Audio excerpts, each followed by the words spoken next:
Hello friends, I welcome you to the fifth session of CATIA V5. So I will go to the start, mechanical design, part design. We'll select a plane, go to sketch. So in the previous session we have discussed about this circle. So we have completed this circle session, and in today's session we will have a look to the spline and other commands. So we'll start with the spline. So for spline, select the command. It is a freehand sketching. So the points that you are seeing in the square form are the control points. So in order to control the spline, you need to click and make these kind of control points. So this spline is used in automobile industry to make the body of the automobiles. To exit from this command, double click on it. So as you can see, we have made a free form structure.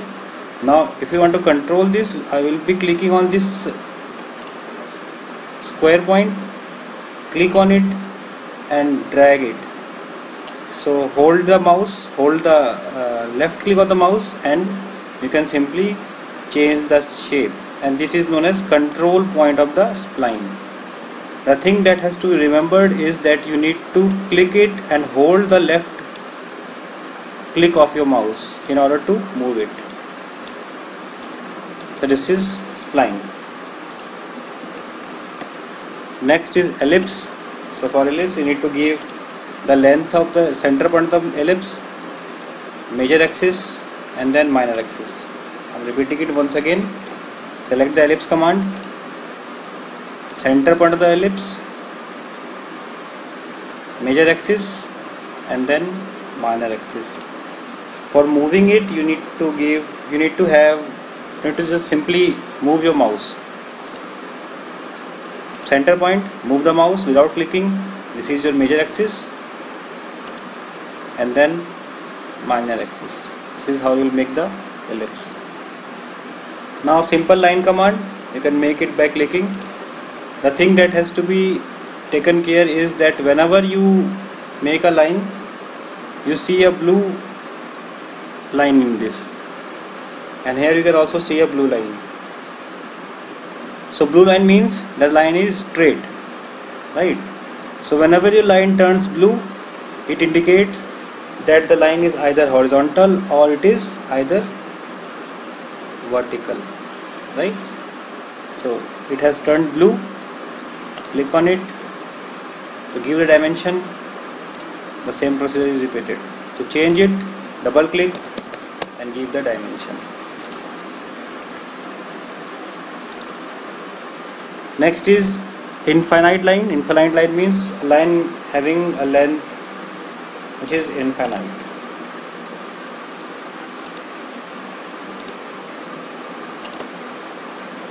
This is infinite line.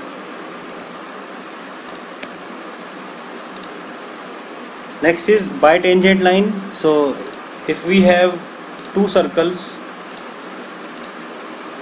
and I want a line which is tangent to these two circles, so I will select this bitangent line. So for this you need to click on the place where the tangent will start and the next place where it will end. So you have this tangent. Now if in case I will select this command, if in case I select a point over here and I select another point over here, so it will make tangent like this, right? Similarly, if I select one point over here and other point over here, it will make tangent like this. So this is bitangent line.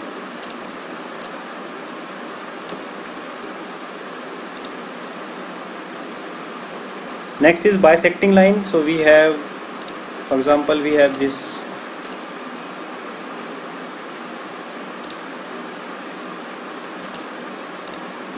an intersection like this, and I want a line which is bisecting this intersection point. Bisecting means to divide this region into two equal parts. So I will select this bisecting line. select these two lines,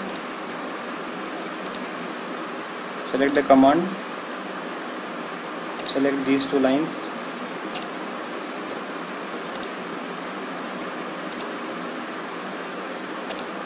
okay, let's do it once again.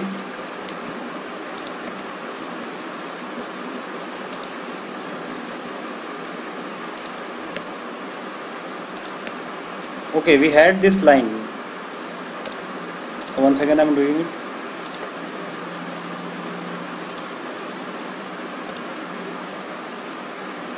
So I made a line, two lines like this, and then I will select this bisecting line, first line, second line, and we can see we have our bisecting line. So this line is bisecting this region into two equal parts, so this is bisecting line.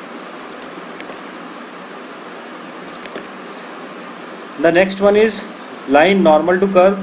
We have a bug in this software, so this command is not working, but I will tell you how it works. If we have different version, you can try over it. So if we have a curve like this, and I want that I make a perpendicular line on this curve, so I will select this line normal to curve. So for this I need to click on the place where I need to make a line. So as there is a bug in this software, so it will not work, but if you have different version, you can try. So it will, you need to click over here and it will become perpendicular.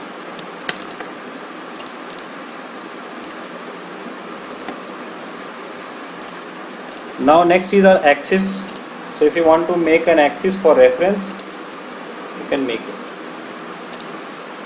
It is similar to line command, but the difference is it is just for the reference. Next is point. If you want to make a point just by clicking, so click over here, there will be a point. Again click over here, there will be a point.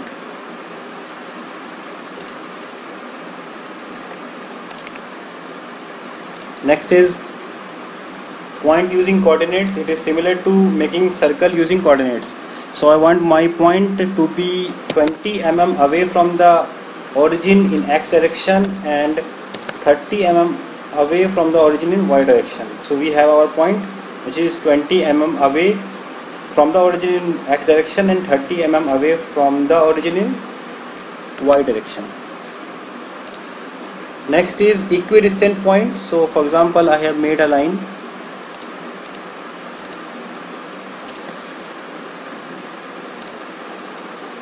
I give this dimension, let us say 300 mm, and then I will go to equidistant point. I will select this line.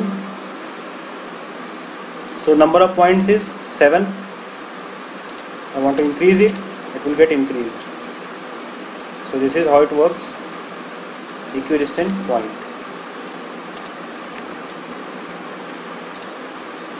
Next is intersection point. For example, we have an intersection like this,